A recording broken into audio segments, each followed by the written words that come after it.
신혼 부부에게 붙은 악귀들.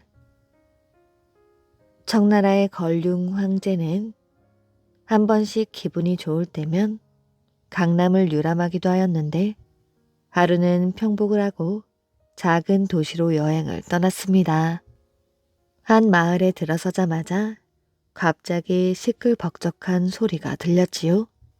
신부를 데려가는 행렬이었습니다. 가마를 들고 짐을 짊어진 모습들이 무척이나 들떠 보였지요. 그런데 걸륭 황제가 화들짝 놀랐습니다. 오늘같이 불길한 날에 무슨 까닭으로 신부를 맞이하는 것일까? 그는 천천히 그 행렬을 살펴보았습니다. 신랑이 앉아있는 가마 위로 7 악귀들의 기운을 느낄 수가 있었지요. 아무래도 이상하군. 한번 따라가 봐야겠어. 걸륭 황제는 신부 측 사람들과 함께 신랑 집에 도착을 했습니다. 한눈에 보아도 생활이 어려워 보이는 집이었지요. 걸륭 황제는 종이에 돈을 싸서 축의금으로 내고 축하하러 온 사람들과 함께 대청 마루에 앉았습니다. 잔치가 시작되자 이웃들은 그가 먼 곳에서 온 손님이라고 생각하여 그에게 상석을 권하였지요. 술이 여러 번 돌아가고 자리를 파할 때가 되었지만 황제는 7 악귀가 여전히 신방 근처에 왔다 갔다 하는 기운을 느낄 수가 있었습니다. 무슨 수를 써야겠어? 황제가 큰 소리로 말했습니다. 여러분, 우리 고향에는 잔치가 끝난 뒤에도 신방에 가서 부부를 즐겁게 해주는 관습이 있답니다. 신방에 탁자 2개를 놓고 그 위에 술과 사탕 등을 놓아두면 신랑과 신부가 우리들에게 들어와서 먹으라고 합니다. 모두 그의 말에 찬성을 했습니다. 그래서 신방에 탁자와 음식을 들여놓았지요. 모두 자리에 앉자 황제가 또다시 말하였지요. 결혼이라는 것은 사흘 동안 어른 아이 막론하고 모두가 즐겁게 놀아야지요. 그의 말이 끝나기가 무섭게 사람들이 신랑에게 술을 따르기도 하고 신부에게 사탕을 권하기로 했습니다. 또 누군가는 신랑과 신부에게 노래도 주문하였지요. 잔치는 밤새도록 계속되었습니다. 이 때문에 7 악기는 대문 앞에서 서성일 뿐 도저히 안으로 들어오질 못하였지요. 수탉이 새벽을 알리며 울어대자 결혼식은 둘째 날로 접어들었습니다. 아침이 되어 신랑 신부를 해칠 수가 없게 되자 7 악기는 어쩔 수 없이 주위를 살피다가 돌아가 버렸지요. 걸륭 황제는 7 악기가 사라진 것을 알고서야 신랑과 신부만 남기고 신방을 나왔습니다. 날이 밝아지고 황제가 신랑에게 물었지요. 자네, 결혼하는 날을 길일로 택하고 싶었겠지? 예. 그렇다면 이런 불길한 날을 혼인날로 정했나? 저희도 모릅니다. 점쟁이가 이날로 정해주었지요. 황제는 그 점쟁이를 물어 점쟁이를 찾아가 말했습니다. 길일도 많은데 어쩌자고 이런 불길한 날을 선택해 주었느냐?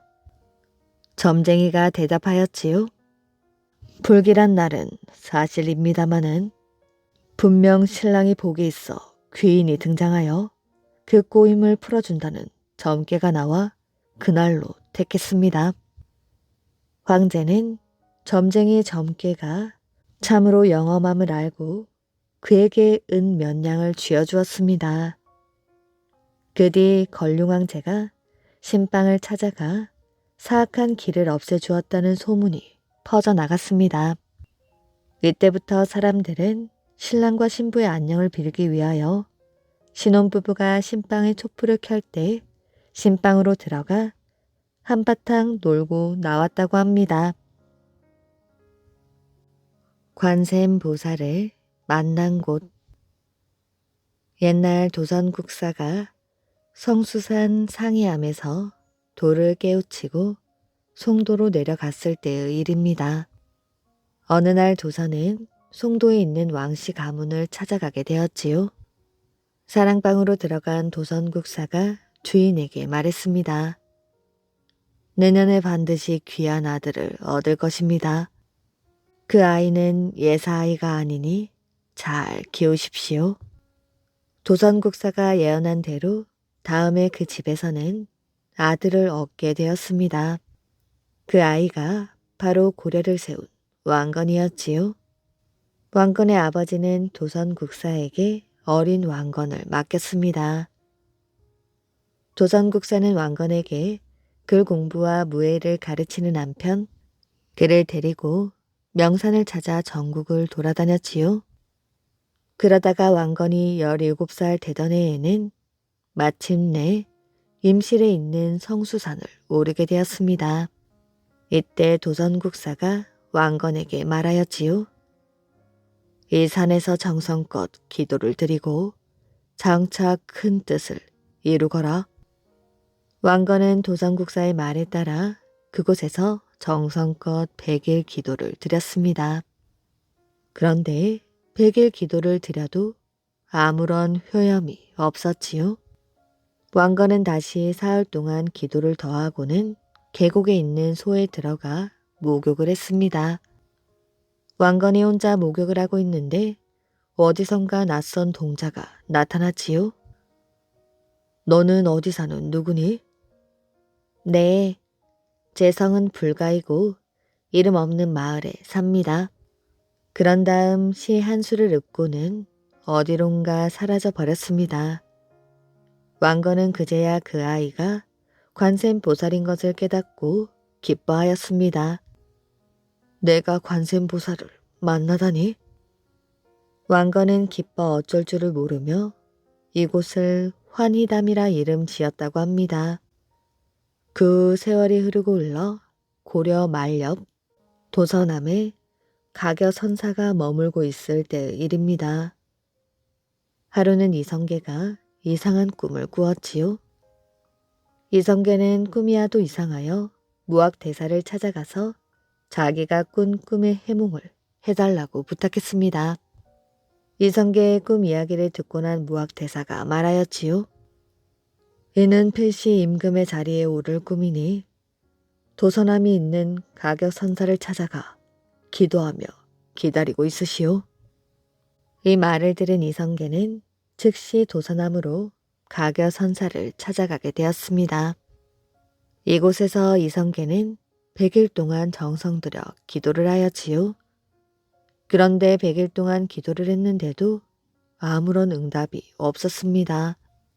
이성계는 다시 사흘 동안 기도를 더하고는 환희담에 내려가 목욕을 하고 있는데 동자승이 나타나 목욕을 하더니 어디론가 사라지는 것이었습니다. 목욕을 마친 이성계는 근처에 있는 절을 찾아가 조금 전에 보았던 동자승을 찾았습니다. 그러나 그런 동자승은 없다고 하였지요. 이성계가 그제야 동자승이 바로 고려 태조 왕건이 만났던 관세음 보살인 것을 깨닫고 바위 위에다가 삼청동이란 글씨를 새겼다고 합니다. 며칠 뒤 밤하늘에 빛이 비치더니 무지개가 서울 자미궁 안으로 뻗쳐 허공에서 성수 만세란 소리가 산에 3번 메아리 쳤습니다. 그 뒤 조선을 건국하고 왕위에 오른 이성계는 무학대사를 국사로 섬겼다고 합니다. 그리고 그 후로 도서남을 성수산 상이암이라고 고쳐 불렀습니다. 사람들은 태조가 친히 쓴 삼청동이라 새겨진 바위를 잘 깎고 다듬어 암자 입구에 세우고 각을 세워 어필각이라 불렀다고 합니다.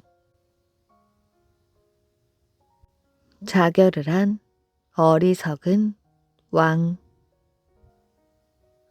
옛날 고구려 봉상왕 때 국상 벼슬을 맡은 창조리는 충직하고도 바른 사람이었습니다. 당시 나라 안에는 큰 근심 거리가 있었지요. 선비족의 추장인 모용회가 호시탐탐 국경을 위협하고 있었기 때문이었습니다. 어느 날 봉상왕은 회의를 열었지요. 하루가 다르게 모용회의 힘이 커지고 있어. 강한 병력으로 국경을 침략하니 어찌하면 좋겠소? 임금이 말을 마치자 국상 창조리가 앞으로 나서며 말했습니다. 마마, 소신이 유능한 일꾼 한 사람을 추천할까 하옵니다. 북부 지방에 사는 고노자가 어질고도 용감하옵니다.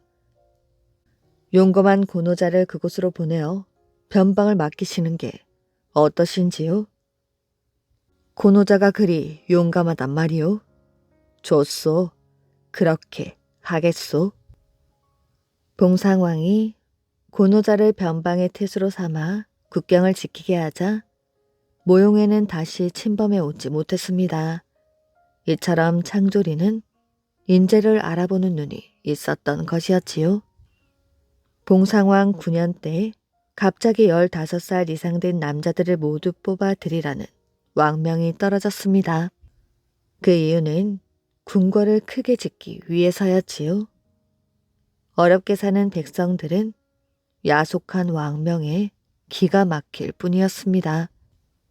이제 농사는 누가 짓는단 말인가? 도저히 못 살겠군. 불쌍한 백성들의 처지도 모르는 왕을 섬길 필요가 없지. 일단 도망을 치고 보자. 백성들은 굶주림과 힘든 노동에 시달리다 못하여 다른 나라로 도망치는 사람들이 늘어만 갔습니다. 날이 갈수록 왕과 대신들을 원망하는 목소리가 하늘을 찌를 듯이 높아졌지요. 도저히 그냥 두고 볼 수가 없구나. 어느 날 창조리는 봉상왕을 찾아갔습니다. 감히 대왕께 한 말씀 아뢰고자 하옵니다. 올해는 재난이 거듭되어 농사가 흉년입니다. 백성들은 먹을 것과 살 곳을 잃고 장정들은 일자리를 찾아 사방으로 흩어졌지요. 돌볼 사람이 없는 늙은이와 어린이들만 집에 남아 모두 굶어 죽게 되었으니 어찌하시렵니까? 하늘을 두려워하고 백성을 걱정해야 할 대왕께옵서는 어찌 굽어 살피시지 않으시옵니까? 뭐요? 경은 지금 무슨 말을 하고 있는 게요? 신하는 목숨을 바쳐 왕을 섬겨야 하는데 왕에게 충고를 하는 창조리가 봉상왕은 못마땅하기만 했습니다. 창조리는 정말 애끓는 마음으로 간곡하게 말하였지요. 하지만 이미 방탕으로 눈이 먼 봉상왕은 오히려 노여워하며 짜증을 부렸습니다. 경은 지금 무슨 말을 하고 있는 게요? 내게 감히 그런 말을 하다니. 예로부터 임금이란 만백성이 우러러보는 높디 높은 자리이요. 경은 짐을 비방하고 백성들의 비위를 맞추어 혼자 칭송을 독차지하려 하는 것이 아니오. 안타까운 마음으로 창조리가 다시 임금 앞에 머리를 조아리며 아뢰었습니다. 마마, 임금이 백성을 돌보지 않는다면 결코 어진 임금이 될 수가 없으며 또한 신하가 임금께 바른 말을 아뢰지 못한다면 결코 충성스런 신하라고 할 수 없사옵니다. 소신은 이 나라의 국상입니다. 국상의 자리에 있기 때문에 감히 아뢰는 말씀일 따름이지 어찌 백성들의 칭송을 혼자 받으려고 하는 말이겠사옵니까? 거듭 고하는 창조리의 말에도 봉상왕의 화는 풀어지지 않았습니다. 경은 그리도 백성을 위해 목숨을 잃고 싶은가?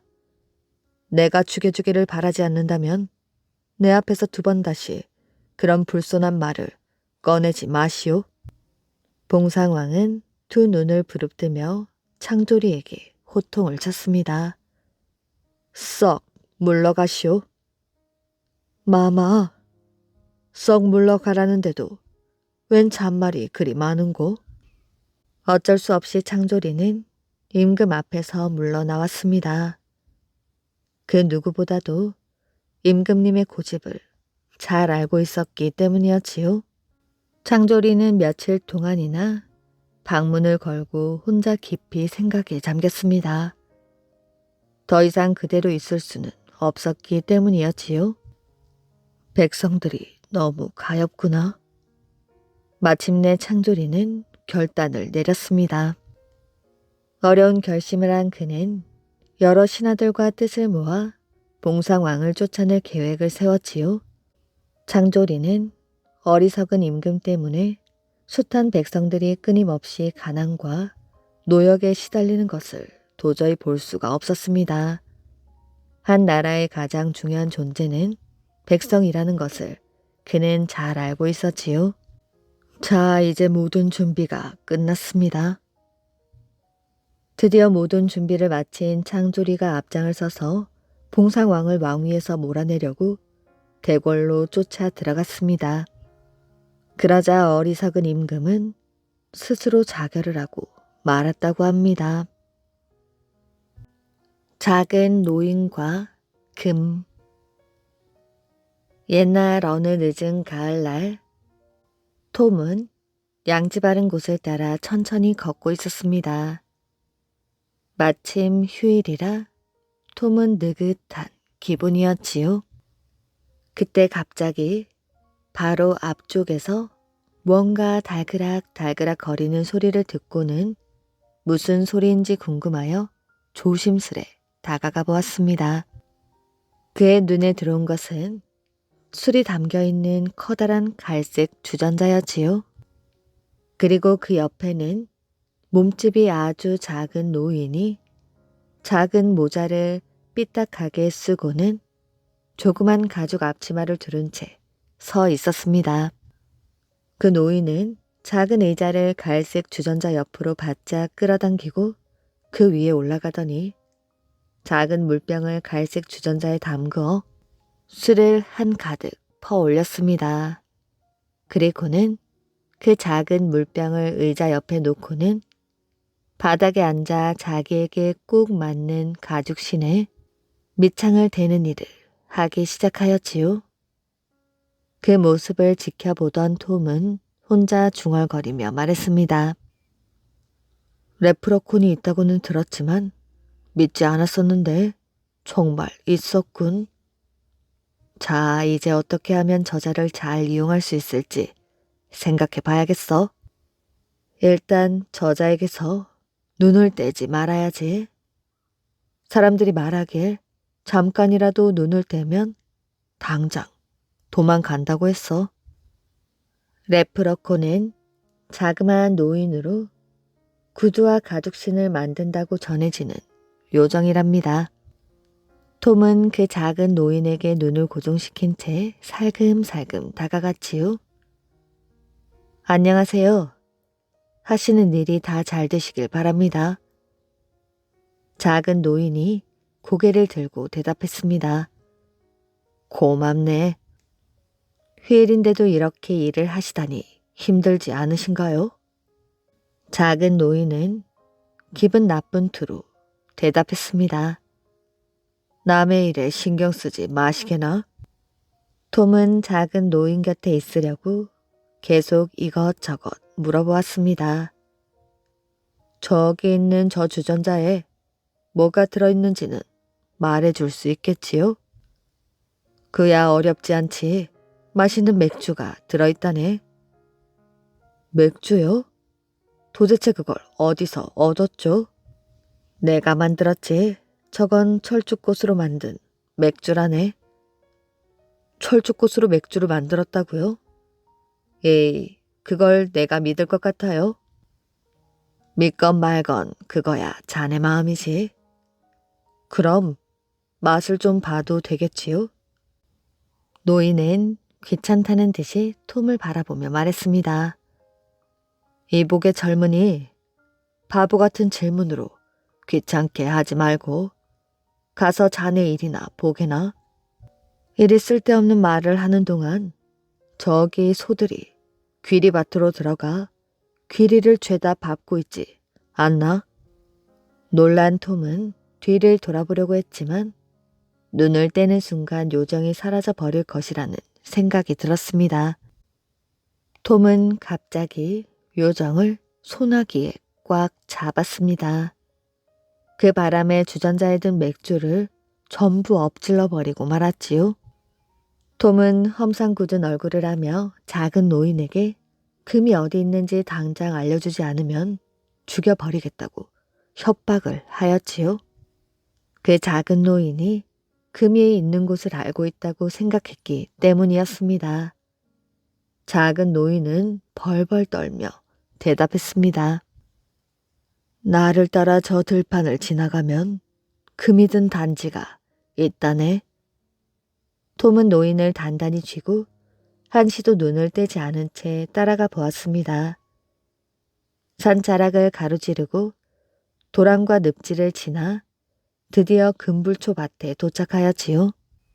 작은 노인은 수많은 금불초 중 커다란 금불초 줄기 하나를 가리키더니 그 밑을 파보면 금화로 가득 찬 단지가 나올 것이라고 말해 주었습니다. 하지만 톰은 미처 삽을 가져오지 못했기 때문에 신고 있던 빨간 양말을 벗어 그 금불초 줄기에 메어놓고는 삽을 가지러 재빨리 집으로 달려갔지요. 톰이 집으로 가 삽을 가져왔을 때 그는 자신의 눈을 믿을 수가 없었습니다. 금불초란 금불초에는 모두 똑같은 빨간 양말이 매여 있었던 것이었습니다. 톰은 자기를 속인 요정에게 화가 났지만 그 요정은 벌써 사라져 버린 뒤였습니다. 조금 모자란 아이. 형님, 정말 저런 아이는 처음 봅니다. 10살이 되어서야 겨우 글을 배우기 시작하지 않나? 열을 알려주어도 하나도 깨우치지 못합니다. 우리 집안은 대대로 명문 집안인데 어쩌다 저런 아이가 태어났는지. 그런 소리 하지 말게. 나는 저 아이가 나중에 크게 될 것이라 믿는다네. 책을 한번 집으면 놓지를 않고 열심히 보질 않는가? 책을 아무리 열심히 들여다보면 뭐합니까? 돌아서면 잊어버리는걸요. 저 아이는 차라리 글 공부를 그만두는 것이 좋겠어요. 나는 자네와 생각이 조금 다르다네. 지금은 조금 모자라도 남들보다 더 노력한다면 좋은 결실을 맺을 날이 올 것이야. 김득신의 아버지 김치는 친척 동생에게 아들에 대한 이야기를 듣자 이렇게 아들 편을 들었습니다. 누가 뭐래도 득신이는 장차 큰 인물이 될 것이야. 꿈의 노자가 나타나서 얻은 아들 아닌가? 김득신은 안동 김씨의 명문 집안의 후손으로 태어났지만 머리가 아주 나빴습니다. 주위 사람들은 김득신을 머리가 둔한 아이라고 손가락질을 하였지요. 하지만 그의 아버지는 아들에 대한 기대를 저버리지 않고 아들에게 격려의 말을 해주었습니다. 공부를 게을리하지 말거라. 너는 이 다음에 문장가로 이름을 떨치게 될 것이야. 김득신은 아버지의 격려에 힘입어 열심히 글을 배우고 익혔습니다. 또한 책을 읽고 또 읽었지요. 김득신이 20살이 되었을 때 아버지는 동네 부사로 부임했습니다. 그는 부산으로 내려가 아버지께 시 한 편을 지어 올렸지요. 이 시가 정녕 네가 쓴 작품이란 말이냐? 훌륭한 작품이야. 김치는 아들에게 칭찬을 아끼지 않았습니다. 김득신은 열심히 글을 쓰고 책을 읽기 위해 몇 사람의 문인들과 함께 독서회를 만들었지요. 문회계라는 모임이었습니다. 김득신은 이 모임에서 옛글을 찾아 읽고 토론했으며 자기 글을 써서 발표하기도 하였지요. 하루는 독서회에서 선비들과 압구정에 모여 시를 짓는 모임을 가졌습니다. 김득신은 무슨 시를 지을까 온종일 궁리하다가 저녁 때가 되자 큰 소리로 말하였지요. 오늘 작품이 안 되어 끙끙대었는데 마침 좋은 구절이 떠올랐어. 한번 들어볼래? 삼산은 푸른 하늘 밖으로 반쯤 솟아있고 강물은 백로주에서 두 갈래로 나뉘어 흐르네. 자, 어떤가? 멋진 구절이지? 김득신이 자랑스레 말하자 친구들이 깔깔대고 웃었습니다. 이 사람아, 그게 어째서 자네 시야? 200의 시 봉황대이지. 내가 이 시를 하도 많이 읽어 내가 쓴 작품으로 착각을 했나 봐. 그러더니 김득신은 방금 읊은 시에 이런 구절을 덧붙였습니다. 1000년 전 200이 나보다 먼저 좋은 시를 얻었으니 나는 저녁 노을에 붓을 던지고 서루를 내려오네. 또 한 번은 이런 일이 있었습니다. 어느 날 김득신은 하인을 데리고 거리로 나섰지요. 그가 말을 타고 가고 하인이 말고삐를 잡았습니다. 그들이 어느 집을 지날 때 글 읽는 소리가 흘러나왔지요. 김득신은 말을 멈추게 하고 귀를 기울였습니다. 말 위에서 한식을 만나니라. 어디서 많이 듣던 시 구절이네. 그 다음 구절이 뭐지? 김득신은 고개를 갸우뚱하며 이렇게 중얼거렸습니다. 그러자 하인이 얼른 말하였지요. 그 다음 구절은 도중에 늦은 봄을 맞이하였네 아닙니까? 김득신이 깜짝 놀랐습니다. 네가 그 시를 어찌하느냐? 대단하구나. 앞으로는 네가 말을 타고 내가 말고삐를 잡아야겠다. 네 재주가 나보다 나으니 말이다. 나리도 참 날마다 읽으시는 시가 아닌가요? 하도 들어서 제 귀에 딱지가 안 잡는걸요. 그렇지. 그는 여전히 머리가 나빴습니다. 날마다 수없이 읽는 글도 기억하지 못할 정도였지요. 김득신이 가장 많이 읽은 글은 사마천의 사기 백이전이었습니다. 은나라 신하인 백이와 숙제 형제가 지조를 지켜 주나라 음식을 먹지 않고 수양산에 들어가 굶어 죽었다는 내용이었지요. 김득신은 이 글을 11만 번을 넘게 읽었다고 합니다. 하지만 그렇게 많이 읽었어도 그는 어느 날 하인과 함께 그 글을 듣고 한 구절도 기억하지 못하였지요. 오히려 그 글을 줄줄 외운 것은 그의 말을 끄는 하인이었습니다. 김득신은 시도 때도 없이 백이전을 읽었습니다. 심지어 딸이 죽어 장례 행렬을 따라갈 때에도 손에서 백이전을 놓지 않았고 부인이 죽어 친척들이 곡소리를 할 때에도 거기에 맞춰 백이전을 읽었다고 합니다. 김득신은 결혼 전부터 독서광으로 처갓집에 알려져 있었지요. 혼례를 올리던 날 장모는 일부러 신방에 있는 책들을 모조리 치워버렸다고 합니다. 이런 김득신은 또 다른 기록을 세웠습니다. 환갑이 다 된 나이에 과거 시험에 급제를 한 것이었지요. 그러나 그는 나이가 많아 벼슬길로 나아가지 않고 시골에서 책을 읽으며 여생을 보냈다고 합니다. 돈을 훔친 사람은 누구? 옛날 3명의 상인이 예루살렘에 갔습니다. 그들은 여행에 필요한 돈을 가지고 있었지요. 예루살렘에 도착한 세 상인은 돈을 가지고 돌아다닐 수가 없어서 한 장소에 돈을 함께 묻었습니다. 이곳에 돈을 묻은 것을 아는 사람은 우리 세 사람뿐이네. 이제부터 편안한 마음으로 돌아다니세. 세 사람은 안심하고 시장으로 나갔습니다.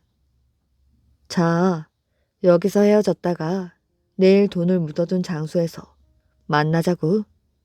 세 사람은 약속을 하고 헤어지게 되었지요. 그런데 그중 한 사람이 헤어지자마자 돈을 묻어둔 장소로 되돌아가 돈을 전부 가져가 버렸습니다.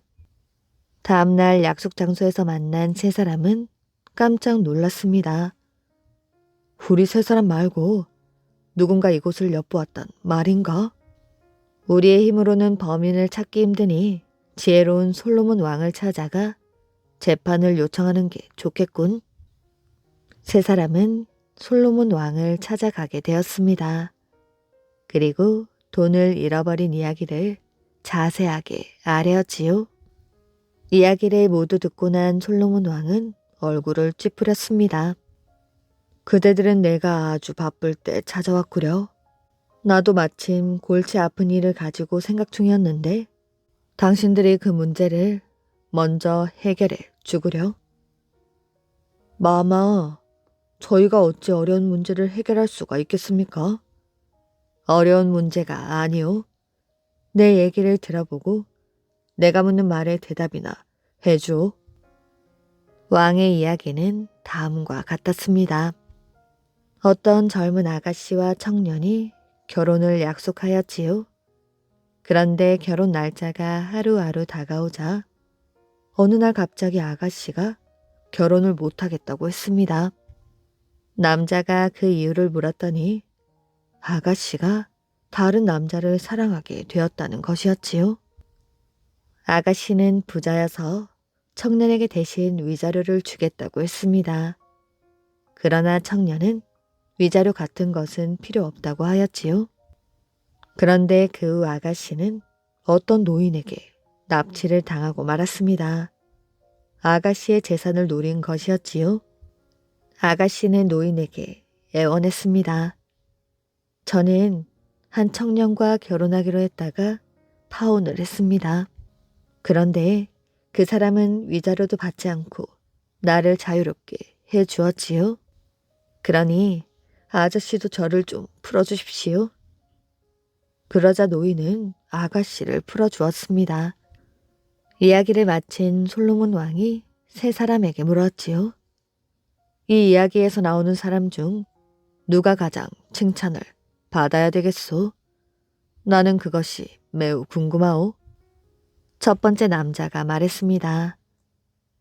아가씨의 파혼을 받아들이고 위자료까지 받지 않은 청년입니다. 아가씨를 원망하지도 않았고 또 돈을 바라지도 않았습니다. 두 번째 남자도 말했습니다. 아니지요. 그 누구보다 아가씨가 칭찬받아야 합니다. 아가씨는 용기가 있습니다. 남자에게 당당하게 파혼을 하자고 하였고 진정으로 사랑하는 사람과 결혼하고자 했습니다. 세 번째 남자가 말했습니다. 나는 이 이야기가 무슨 이야기인지 잘 모르겠습니다. 노인은 돈 때문에 아가씨를 유괴하고서도 그냥 놔주었다는 것이 이해가 되지 않습니다. 세 사람의 이야기를 듣고 난 솔로몬 왕은 이제 내가 골치 아파하던 의문들이 모두 풀렸소. 그리고 당신들의 돈을 훔쳐간 범인도 알아내었소. 세 사람은 서로 얼굴을 바라보았습니다. 솔로몬 왕은 세 번째로 대답한 상인을 가리켰지요. 너는 내가 한 이야기에 신경을 쓰지 못하여 대답을 제대로 하지 못했다. 그것은 네가 훔친 돈 생각 때문에 머릿속이 어지럽다는 증거이지. 내 말이 틀렸느냐? 돈을 훔쳐간 세 번째 사람은 고개를 푹 숙였지요. 남편을 위하여 머리를 자른 아내. 옛날 어느 마을에 가난한 선비가 나이 많은 어머니를 모시고 살고 있었습니다. 선비의 아내는 제법 잘 사는 양반집 교수였는데 말을 못하는 벙어리였지요. 아내의 친정에서는 말 못하는 벙어리라는 흠 때문에 패물이며 살림살이를 넉넉하게 챙겨 시집을 보냈습니다. 그런데 가난한 선비네 집 살림을 꾸려나가느라고 그 많던 패물들이 어느새 바닥이 나고 친정할머니가 물려준 나무 비녀 하나만 남았습니다. 그런데 선비는 양반 체면을 내세워 양식 한번 구해오는 법이 없었지요. 진정 손을 벌리려 하여도 몇 해 전 역병이 돌아 식구들이 모두 죽고 말았습니다. 그러니 비빌 언덕이라고는 어디에도 없었지요. 설상가상으로 시어머니까지 병을 얻어 자리에 누워버렸습니다. 끼니 때만 되면 배가 고프다며 제잘되는 아이들도 못 먹어서 꼴이 말이 아니었습니다. 그 와중에도 선비는 글만 읽었지 집안 사정은 조금도 살피려 하지 않았습니다. 아내에게는 지금 당장 끼니와 시어머니 약값도 문제였지만 얼마 뒤 한양으로 과거 시험을 보러 갈 선비의 여비가 더 큰 걱정거리였지요. 그런데도 선비는 책 읽는데 열중하였습니다. 선비가 과거 시험을 보러 가기 전날 벙어리 아내는 자신의 머리카락을 잘라 팔았습니다. 그 집의 딱한 사정을 아는 박물 장수가 값을 후하게 쳐주었지요. 집에는 당장 먹을 끼니조차 없었지만 그렇게 마련한 여비를 남편 손에 쥐어주며 아내는 꼭 장원급제하여 돌아오길 바라며 웃으며 배웅을 해 주었습니다. 선비가 떠난 뒤 벙어리 아내는 몸이 부서져라 일을 했습니다. 머리카락 자른 것을 들킬까봐 머리에는 항상 수건을 동여매고 있었지요. 끼니도 끼니지만 땔감이 하나도 없었습니다. 생각 끝에 아내는 선비의 옷을 입고 나무를 해왔지요. 먹는 것도 부실한데 낮에는 온갖 굳은 일을 다하고 밤에는 나무를 계속 하다 보니 몸이 말이 아니었습니다. 그러던 어느 날 밤 시어머니는 웬 남정네가 나무 한 짐을 내려놓고 며느리 방으로 들어가는 것을 보았습니다. 시어머니는 그 남정네가 아들의 옷을 입은 며느리라는 것을 알 리가 없었지요. 아들이 없는 틈을 타 며느리가 외간 남자를 끌어들인 것이라고 생각한 시어머니는 당장 불러 요절을 내고 싶었지만 잘못했다가는 생사람을 잡으려 한다는 애먼 소리를 들을까봐 아들이 돌아올 때까지 꾹 참고 기다리기로 했습니다. 그 대신 저녁 늦게까지 며느리 옆에 붙어 있으면서 틈을 주지 않기로 하였지요. 며느리는 안절부절 못했습니다. 간신히 시어머니가 잠든 걸 확인한 며느리는 남자 옷으로 갈아입고 나무를 해다가 쪽잠을 잤습니다. 그런 고달픈 생활을 하면서도 벙어리 아내는 남편이 장원급제에서 돌아올 날만 손꼽아 기다렸지요. 드디어 기다리던 남편이 장원급제를 하여 돌아왔습니다. 그런데 두 사람이 재회의 정을 나누기도 전에 시어머니가 선비를 방으로 데리고 들어갔지요. 벙어리 아내는 기쁜 마음으로 부엌에 들어가 밥을 짓고 있었습니다. 그런데 그때 남편이 방에서 뛰어나와 다짜고짜 아내를 밖으로 끌고 나와 마당에 내동댕이를 쳤습니다. 말도 못하는 벙어리 주제에 내가 없는 틈을 타 남정네를 끌어들이다니 당장 눈앞에서 사라지지 못해. 사정을 모르는 선비는 어머니 말만 듣고 분노하여 아내를 내쫓았습니다. 아내가 아무리 매달리며 상황을 설명하려 하였지만 몸짓으로 하는 말로는 설명이 될 리가 없었지요. 날씨도 추운데 집에서 쫓겨난 벙어리 아내는 그동안 제대로 먹지 못해 허약해진 몸으로 밤새 담장 밑에 쪼그리고 앉아있다가 그만 얼어 죽고 말았습니다. 그날 밤 선비는 꿈을 꾸었지요. 꿈에 장인 장모가 나타나 화가 난 얼굴로 사위를 꾸짖으며 딸의 억울함을 호소하였습니다. 놀라 잠이 깬 선비가 방을 둘러보니 아내가 입고 나무를 하느라 여기저기 찢겨진 자기 옷이 눈에 띄었습니다. 아침이 되어 반신반의하던 선비가 밖에 나가보니 벙어리 아내가 자기가 시집 올 때 가져온 나무 비녀를 꼭 잡은 채 담장 밑에 쪼그리고 앉아 죽어있는 것이었지요. 선비는 아내가 머리에 두른 수건을 벗겨 보았습니다. 선비는 그때서야 자신이 과거 보러 갈 때 아내가 쥐어준 돈이 어떤 돈이었는지 짐작할 수 있었습니다. 선비는 자신의 크나큰 잘못을 깨닫고 나 같은 사람이 어찌 나란 일을 할 수 있겠느냐며 그 길로 벼슬을 그만두었지요. 아내의 장례를 정중하게 치른 선비는 자신도 상투를 잘라버리고 아내처럼 나무를 해오며 어머니를 봉양하기 시작했습니다.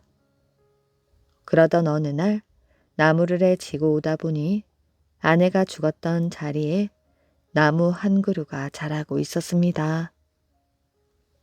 자세히 살펴보니 아내가 죽을 때 손에 꼭 잡고 있던 나무 비녀와 같은 나무였지요. 선비는 그 나무를 자신의 아내가 나무로 다시 태어났다고 생각하고 정성껏 가꾸었다고 합니다. 물닭과 오누이. 옛날 어느 마을에 초가지 반채가 있었습니다.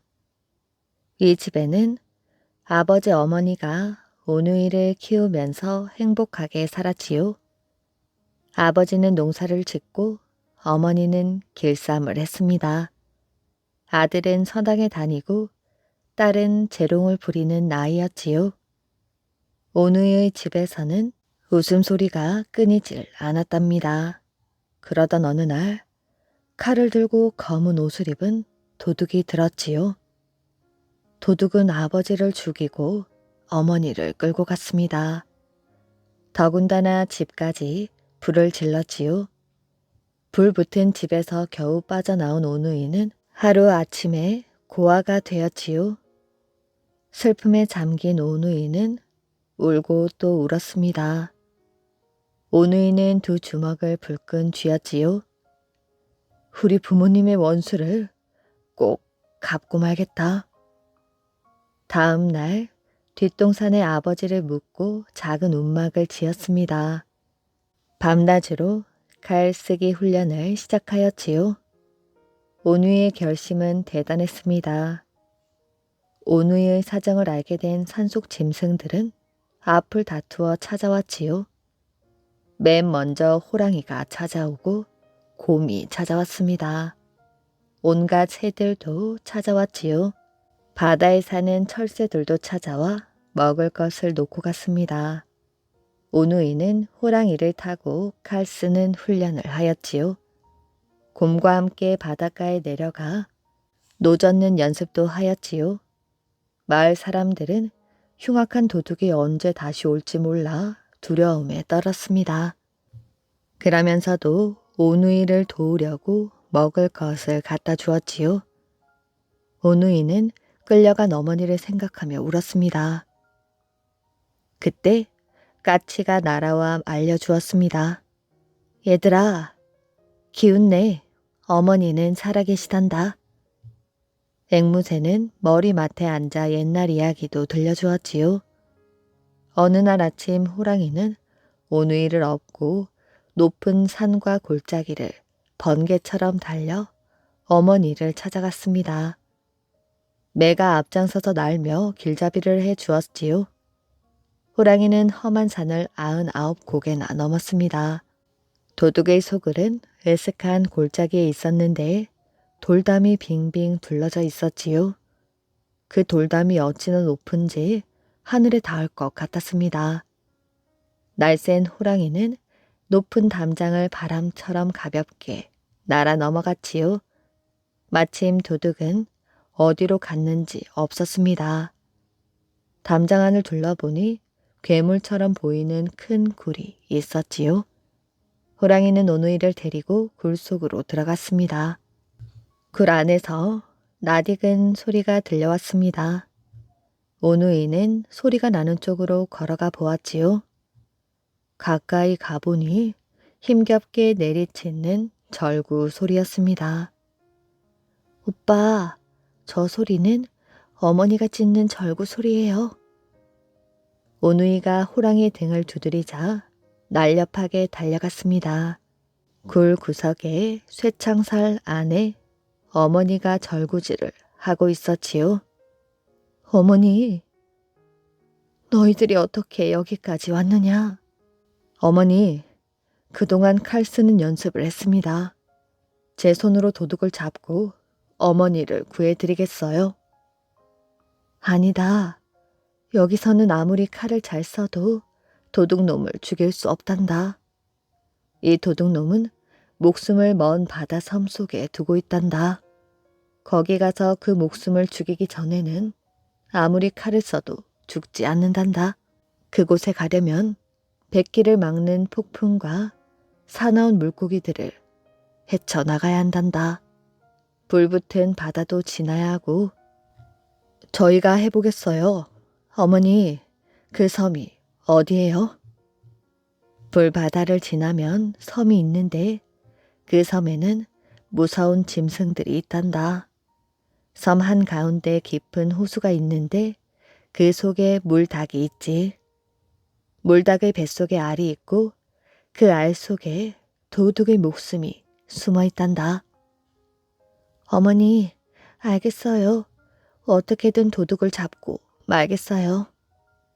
도둑이 들어오기 전에 어서들 가거라. 오누이는 어머니께 인사를 하고 호랑이 등을 타고 돌아왔습니다. 다음날 오누이는 바닷가에 가서 뗏목을 만들었지요. 오누이는 수리매, 바다철새, 호랑이 곰을 데리고 갔습니다. 호랑이와 곰은 노를 저었지요. 며칠 동안 잠잠하던 바다는 갑자기 폭풍우가 몰아쳤습니다. 사나운 물고기들은 뗏목을 뒤집고 파도가 솟구쳤지요. 오빠, 내가 뗏목을 몰고 갈 테니 오빠는 사나운 물고기들을 없애. 내가 앞을 맡을 테니 호랑이 너는 오른쪽을, 곰은 왼쪽을 맡거라. 모두 한 마음이 되어 파도와 폭풍우를 빠져나왔습니다. 이번에는 불바다가 기다리고 있었지요. 불바다도 그들의 앞길을 막을 수는 없었습니다. 오누이는 함지 밖으로 물을 퍼서 곰과 호랑이 몸에 끼얹었지요. 호랑이와 곰은 불을 무서워하지 않고 노를 저었습니다. 그들은 무사히 불바다를 지나 섬에 도착하였지요. 섬에는 사나운 짐승들이 기다리고 있었습니다. 모두 힘을 합해 짐승들을 물리쳤지요. 마침내 호숫가에 다다랐습니다. 내가 가서 물닭을 잡아올게. 호숫가에 이르자 바다 철새가 물속으로 들어가 보았지요.